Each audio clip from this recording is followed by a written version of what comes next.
இந்த மாதிரி படம் தான் தியேட்டருக்கு வரணும், இந்த மாதிரி படம் தியேட்டருக்கு வரக்கூடாது அப்படின்றது. கொட்டுக்கோடி எவ்வளோ சம்பாரிச்சிருக்குன்னு குற்றம் கடுதல் எடுத்ததுக்கு அப்புறமா பொதுவாகவே இந்த கமர்ஷியல் படம் எடுத்து வைரலான டைரக்டர்லாம் நம்ம ஃபேமஸாக கேள்விப்பட்டிருக்கோம். ஒரு ஆர்ட் படம் எடுத்து பயங்கர தமிழ் சினிமாவில் தமிழ் மக்களில் வைரலான ஒரு இயக்குனர் தான் அவர். தமிழ் சினிமா ரசனையின் மீது கூழாங்கல்லை பாறாங்கலை தூக்கி வீசிய எங்கள் PS வினோத்ராஜ் அவர்களை மேடைக்கு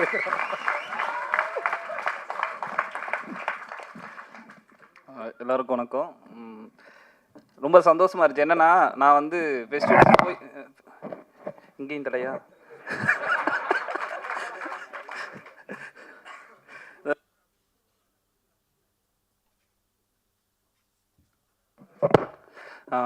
ஃபெஸ்டிவல்ஸ் போயிட்டு அங்கே ஒரிஜினல் வெர்ஷன் காட்டும்போது சரி நம்ம ஆளுகளுக்கு எப்போ காட்டலாம்னு நினச்சிட்டு இருந்தோம். அதுக்கான பாசிபிலிட்டியே இல்லை.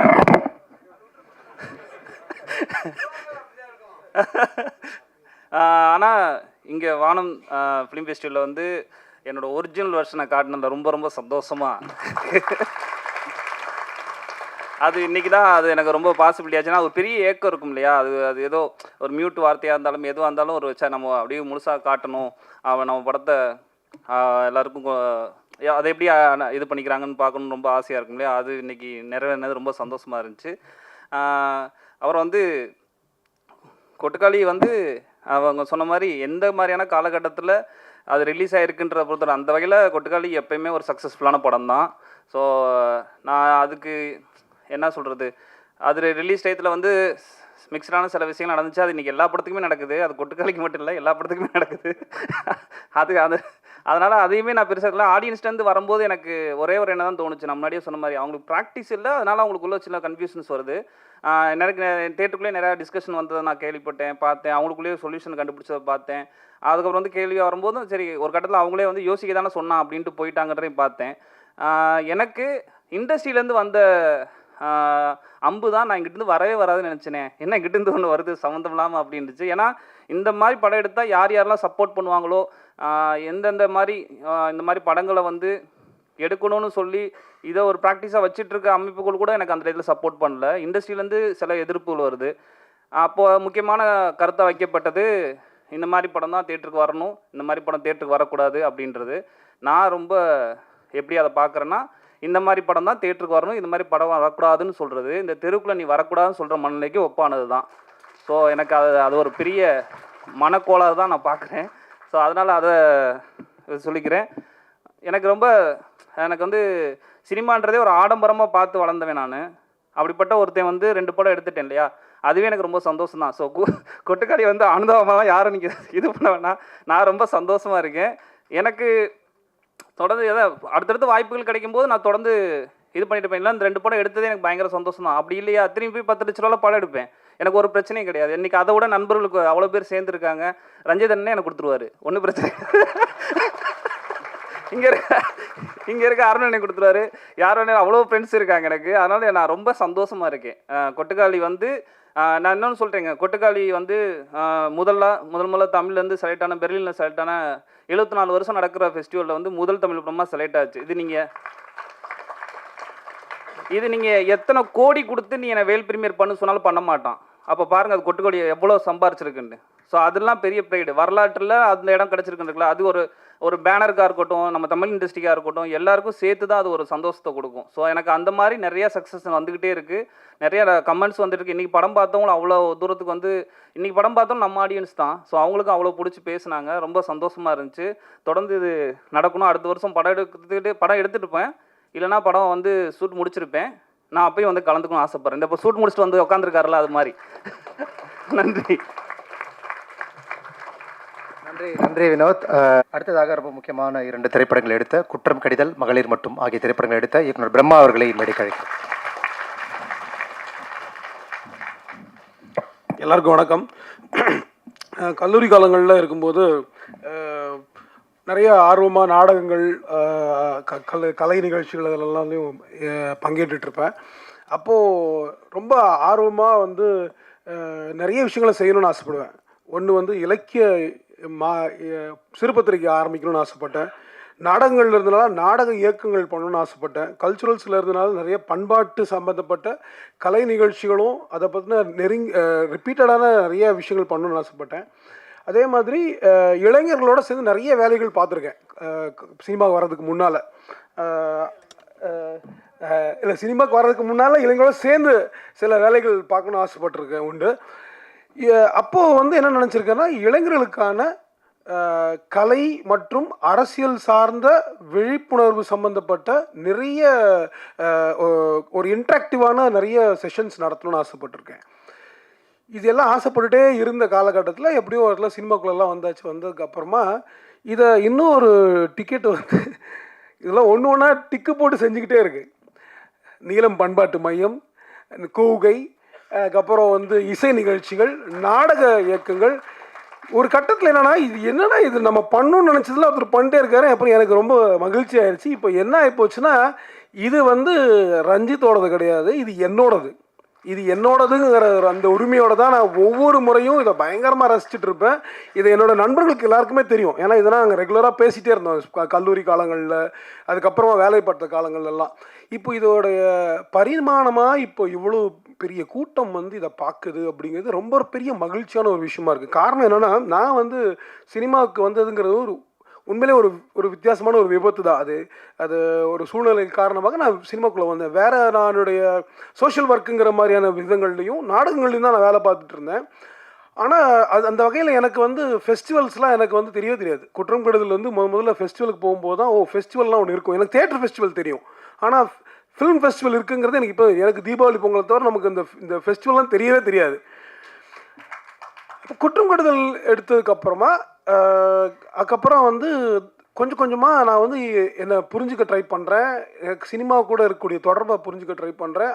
அதுக்கப்புறமா குற்றம் கெடுதல் ஃபெஸ்டிவல்ஸ்க்கு போகும்போது தான் அந்த ஃபெஸ்டிவலில் நிறைய படங்களை பார்க்க ட்ரை பண்ணிகிட்ருக்கிறேன். இப்போ வசந்தபாலன் சார் சொல்லிகிட்டு இருந்தார், அவரை வந்து செதுக்குனது வந்து ஒரு ஃபிலிம் ஃபெஸ்டிவல் தான் அப்படிங்கிறது ரொம்ப முக்கியமான ஒரு விஷயமாக நான் பார்க்குறேன். காரணம் என்னென்னா, ஒரு இயக்குனருக்கு வந்து எதுவுமே முக்கியம் இல்லை. ஒன்று ரொம்ப முக்கியமாக நான் நினைக்கிறேன், விஷன். அவர் ஒரு படத்துக்கு எடுத்துக்கிற விஷன் ஆகட்டும், அவரோட என்டையர் கரியருக்கு அவர் எடுத்துக்கிற ஒரு விஷன் இருக்குல்ல, அது ரொம்ப ரொம்ப ரொம்ப முக்கியமானதாக இருக்குதுன்னு நினைக்கிறேன். அந்த விஷனை வந்து உங்களுக்கு ஸ்கல்ப்ட் பண்ணுறதுக்கு, அதை வந்து செதுக்கிறதுக்கு இந்த மாதிரியான ஃபிலிம் ஃபெஸ்டிவல்ஸ் ரொம்ப முக்கியமாக அவசியமாக இருக்கும்னு நான் நம்புகிறேன். ஏன்னா இவ்வளவு நிறைய படங்களை நம்ம மக்களோட இதை வந்து ஃபிலிம் ஃபெஸ்டிவல்ஸ்க்கு வரக்கூடிய நண்பர்களாகட்டும், ஃபிலிம் ஃபெஸ்டிவல்ஸ்க்கு வரக்கூடிய படங்களை தயாரிக்கிறவங்களாகட்டும், இல்லை வந்து அதை இயக்கிறவங்களாகட்டும், இவங்க எல்லாருக்கும் வந்து மக்கள் மேலே ஒரு மிகப்பெரிய அன்பு, மக்கள் மேலே ஒரு தன்னோட சக மக்களோட பெரிய அன்பு இருந்தால் மட்டும்தான் இது எல்லாமே நிகழும். அப்போது இதுக்கு அகைன்ஸ்டாக நடந்துக்கிட்டு இருக்கிற அவ்வளோ படங்களுக்கு மத்தியில் இவ்வளவு திரைப்படங்களை உருவாக்கி அதை பார்க்கறதுக்கு நம்ம எல்லாரும் கூட்டமாக சேர்ந்துருக்கோம்.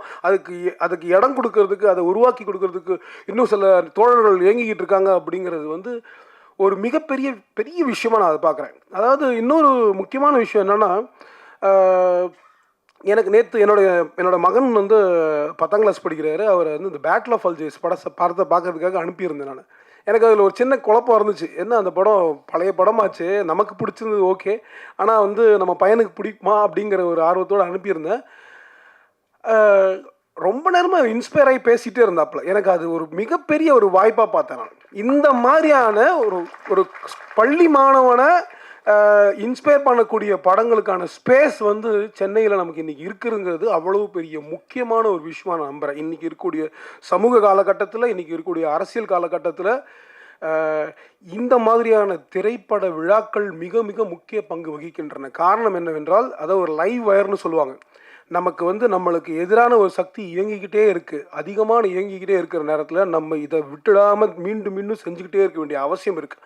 அந்த ஒரு லைவ் வயர் இப்போ நம்ம பார்த்துக்கிட்டு இருக்கோம். அந்த வகையில் ராம் சார் சொன்ன ஒரு விஷயத்தை தான் நான் சொல்லணும்னு ஆசைப்பட்றேன். காட்டுத்தனமாக படம் எடுங்க அப்படின்னுவார்.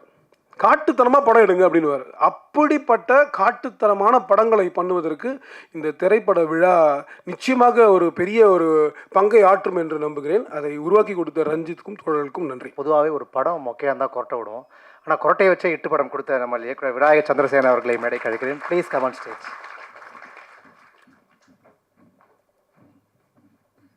எல்லாருக்கும் வணக்கம். லைட்டாக பயந்துருச்சுன்னு, படம் மொக்கையாயிருச்சுனோடனே சரி ஓகே, ஆனால் எனக்கு படம் பிடிக்கல போல். சரி, ரொம்ப ரொம்ப சந்தோஷமாக இருக்குது. லைஃப்பில் நமக்கு ரொம்ப சந்தோஷமான மறக்க முடியாத தருணங்கள் நமக்கு எப்போ வரப்போகுதுன்னு நமக்கே தெரியாது. எனக்கு அந்த மாதிரி ஒரு நாள் தான் இன்னைக்கு.